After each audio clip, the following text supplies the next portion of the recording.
Bonjour à tous, ravie de vous retrouver. Aujourd'hui, c'est une vidéo un petit peu spéciale. Je n'ai ni mes oracles ni mon tarot avec moi et je voulais simplement vous parler de la pleine lune. La pleine lune du 14 mars qui aura lieu dans notre ciel, donc là en 2025, et qui est une lune importante, une pleine lune importante. Et vous savez combien j'adore la pleine lune et ça fait très longtemps que je vous ai pas fait une vidéo dessus. Donc là, cette fois-ci, je vais vous dire tout ce que je sais sur cette pleine lune du 14 mars 2025 et ce qui va se passer dans le ciel et comment ça va avoir un impact sur nous, sur chacun d'entre nous, sur chacun des signes du zodiaque.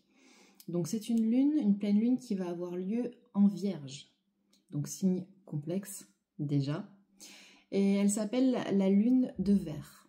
Alors Ver, V-E-R, hein, comme les vers de terre. A priori, il y a plein d'explications possibles, mais ça serait par rapport aux vers de terre qui sortent au printemps. On a eu la pleine lune des neiges en février. En janvier, on avait eu la pleine lune des loups. Donc plus ou moins, on se cale sur ce qui se passait avant dans la nature. Après les loups qui hurlent à la fin, la pleine lune des neiges, puisqu'on avait la neige qui tombait. Maintenant, c'est les vers de terre qui ressortent dans ce mois de mars. Pourquoi pas? Je préférerais moi que ce soit vert, V-E-2-R-E, avec le côté un peu brillant, etc. Mais on peut pas refaire l'histoire, c'est V-E-R. Alors cette pleine lune, elle va se passer dans notre ciel, elle va être complètement pleine. Donc vendredi 14, le matin à 7h55 environ, heure de Paris. Ce qui est important cette fois-ci, c'est que c'est une éclipse totale. C'est-à-dire qu'on va... Alors, on la verra pas de partout, surtout nous en France, et un peu moins à l'est. Ce sont plus à partir de Paris et tout l'ouest, la Bretagne, qui auront plus la probabilité de voir cette lune, cette pleine lune qui disparaîtra progressivement jusqu'à disparaître complètement, puisque c'est ça hein, le thème d'une éclipse totale de lune, puisqu'habituellement, vous avez le soleil, la terre, la lune, le soleil, la terre, la lune, ça c'est quand c'est la pleine lune. Quand il y a une éclipse, vous avez la lune qui se met entre le soleil et la terre. Et donc c'est l'ombre, en fait, de la lune qui va... c'est l'ombre de la terre, ce que je suis en train de vous dire. Donc c'est l'ombre qui va... c'est l'ombre de la terre qui va refléter sur la lune, donc c'est pour ça que ça va se cacher. Voilà, c'est quand la lune est entre la terre et le soleil. Ça, c'est ce qui va se passer vendredi. Comme on est en Vierge, on va vraiment avoir... tout le côté pragmatique et organisationnel de la Vierge qui va ressortir. Alors évidemment, on va pas vous demander, l'idée de la pleine lune, c'est pas de ranger vos placards et de trier vos pulls par ordre de couleur. Non, c'est une pleine lune et comme d'habitude, la pleine lune, c'est toujours un moment du mois qui est important, qui nous permet de faire remonter toutes nos émotions et de faire le bilan. D'ailleurs, je vous invite à porter je vous la montre de plus près, c'est une pierre de lune. Bon, ça, c'est ma fée clochette, c'est moi qui l'ai rajoutée. Mais à la base, elle est toute seule. C'est une pierre de lune. Si vous la portez, puisque la pleine lune agit 3 jours avant, 3 jours après. Donc, vous pouvez, dès à présent, là, aujourd'hui, je tourne la vidéo, on est lundi 10. De toute façon, dès maintenant, on commence à sentir l'énergie de la pleine lune qui arrive et vous la ressentirez jusqu'au week-end prochain. Donc n'hésitez pas à vous procurer une pierre de lune qui adoucit un petit peu donc toutes les émotions, puisque comme je vous disais, une pleine lune, ça sert à faire remonter toutes les émotions et à mettre en lumière toutes nos zones d'ombre. C'est ça, hein, une pleine lune, ça sert à ça, et tous les mois, c'est la même histoire, et tous les mois, on est obligé de travailler, et c'est pour ça qu'à la pleine lune, on est plus agité, plus angoissé, on dort moins, etc. Cette pleine lune, donc comme là cette fois-ci on a une éclipse totale, tout va être démultiplié, c'est-à-dire plus d'émotions, plus de ressentis, une sensibilité qui est exacerbée, et comme je vous disais, donc 3 jours avant, 3 jours après. En fait, c'est un grand bilan émotionnel. C'est un grand bilan émotionnel de cette vie, de ce cycle, parce que vous savez qu'on arrive à une fin de cycle, mais pas que. C'est aussi un moment de notre cycle karmique. C'est beaucoup plus, là on est sur une phase de la vie de notre âme, c'est-à-dire que là je vous parle pas de la vie, ouais, je vais rentrer dans Dans les détails un peu complexes, là, je vais peut-être en perdre certains, mais c'est pas grave. Vous reprendrez un petit peu plus tard, quand ça deviendra un petit peu plus terre à terre. Mais au-delà de faire le bilan émotionnel de cette vie-là, on remonte sur les vies antérieures. On nous demande de faire le bilan sur tout ce qui s'est passé avant. Alors évidemment, on n'a pas conscience de tout ça. On ne se rappelle pas de ce qu'on a fait. Et on ne nous demande pas de nous rappeler. C'est pas ça le problème. Simplement, à l'intérieur de nous, inconsciemment, il va y avoir ces remontées de ces vies antérieures, de ces émotions qu'on ne maîtrise pas toujours et qu'on ne comprend pas toujours, et pourquoi on revit ça, et pourquoi on a une situation qui se remet devant nous, etc. Ce n'est pas toujours des situations de cette vie-là. Ça peut remonter à des dizaines, des centaines, des milliers de vies d'avant. Donc ça, c'est important que vous l'ayez à l'esprit, parce que vous ne pourrez pas tout maîtriser pendant cette semaine. Il va y avoir des choses qui vont partir un peu dans tous les sens, et il y a des choses qui ne vous appartiennent pas totalement. Ça peut être du transgénérationnel aussi, des choses qui appartiennent à tous vos ancêtres. Et ça ressort là, ici, maintenant, pendant cette pleine lune, et ça va être exacerbé, comme je vous disais, parce qu'on a l'éclipse totale. En fait, l'idée, c'est vraiment de nous faire plonger dans nos zones d'ombre, de les faire remonter, et donc de les nettoyer, de les éclairer. En fait, c'est ça.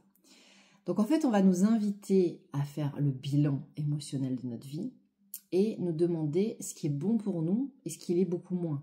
C'est-à-dire qu'on va nous demander de nous questionner sur nos relations, sur nos habitudes,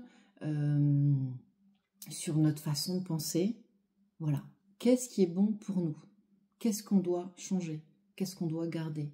Qu'est-ce qui ne nous sert plus? Qu'est-ce qui ne nous correspond plus? Voilà toutes les questions qu'on peut se poser, voilà le bilan qu'on peut faire pendant cette pleine lune. Pendant une pleine lune, on nous invite à prendre soin de nous. C'est un moment, comme émotionnellement c'est compliqué, faites des choses qui vous plaisent. Moi j'ai envie de vous dire, faites de la méditation, faites du yoga, écoutez de la musique. Mais si pour vous, méditer c'est aller courir 10 km ou aller faire une via ferrata, ben faites-le en fait. Voilà, faites ce que vous avez envie de faire. Prenez soin de vous. Perso, moi je préfère aller me faire masser, mais voilà, si vous avez envie de faire un marathon et que c'est prendre soin de vous à ce moment-là, pour vous, faites-le. Comment ça va se passer au niveau des signes? Alors, le plus impacté, ça va être la Vierge, évidemment, puisque c'est lune en Vierge. Ce qu'on va demander aux Vierges, c'est de lâcher le contrôle. Voilà. On va vous demander en fait d'essayer de trouver un équilibre entre votre perfectionnisme et votre spontanéité. Parce que la Vierge, comme je le dis souvent, et je sais de quoi je parle, il y a souvent cette dualité entre la Vierge sage et la Vierge folle, et on ne sait jamais vraiment où se placer. Alors, il y a ceux qui sont que Vierge sage et qui sont hyper dans le contrôle. Il y a ceux qui sont que Vierge folle et qui sont complètement dans tous les sens. Et puis il y a ceux qui sont les deux, c'est encore plus compliqué.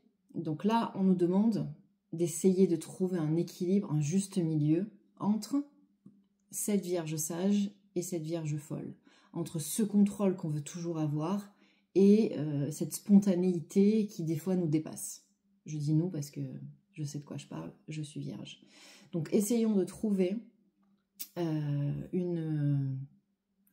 équilibre, c'est vraiment ça, je ne trouve pas d'autre mot, entre nos deux polarités pour vivre au mieux cette pleine lune. L'autre signe qui va être extrêmement touché, c'est le Poisson. D'abord parce qu'il est en opposition à la Vierge, mais surtout parce que c'est son signe en ce moment, c'est son mois. Le mois de mars, c'est le mois des Poissons. Donc les Poissons, eux, vont avoir énormément d'émotions. C'est au niveau de l'émotion, il va falloir vraiment qu'ils contrôlent leur émotion. On va leur demander de ne pas se disperser et on va surtout leur demander de se concentrer sur leurs priorités concrètes. Parce que le Poisson, il a facilement la probabilité, facilement il part dans tous les sens lui aussi, comme peut faire la Vierge folle par moment, et se laisser déborder par ses émotions. Donc là, essayez de rester concentré sur vos priorités, les amis les Poissons. Ensuite, les signes de terre vont être particulièrement touchés, donc Taureau, Vierge et Capricorne. Pour vous, on vous demande de revoir surtout vos routines. Essayez de voir, comme je vous disais, ce qui ne vous convient plus. Et il y a un aspect financier pour vous. Essayez de voir comment vous pouvez gérer financièrement vos comptes, essayez de trouver quelque chose de différent. On nous parle de financier pour les signes de terre. Donc, sincèrement, je ne peux pas vous en dire plus parce que je n'en sais pas plus. C'est vous qui me direz, en fait. Vous me direz après la vidéo ce que vous en pensez. Et tous les autres signes, on vous demande de ralentir, de respirer, de prendre soin de vous et de lâcher prise. Voilà. Voilà ce qu'il en est pour cette pleine lune du 14 mars 2025 qui va pas mal secouer. Alors n'hésitez pas à me faire vos retours en commentaire. En fait, ce que je vais faire, c'est que sur chaque vidéo maintenant, je vais prendre au hasard un commentaire, une personne qui aura fait un commentaire, et je vous offrirai un quart d'heure, 20 minutes de guidance pour répondre à une de vos questions. Voilà, ça c'est, je pense que c'est le minimum que je peux faire pour vous, parce que vu la communauté qui est en train de se développer, vu tous vos likes, vos partages et vos commentaires. Alors évidemment, il y a ceux qui sont hyper assidus, que même sans vous connaître, je vous connais par vos commentaires et je vous ferai passer en priorité parce que vous commentez toutes les vidéos. Et puis les autres, de temps en temps, vous aurez la possibilité d'être pioché au hasard, même si c'est la première fois que vous commentez. Et donc je vous invite à commenter, à liker, à partager, à continuer. Comme ça, vous aurez possiblement donc j'allais dire la chance, ouais, parce que ça serait gratuit, d'avoir une guidance avec moi. Je vous souhaite une très belle pleine lune et lâcher prise pour pouvoir surmonter toutes les émotions qu'elle va vous faire vivre et revivre. Je vous embrasse, à très vite.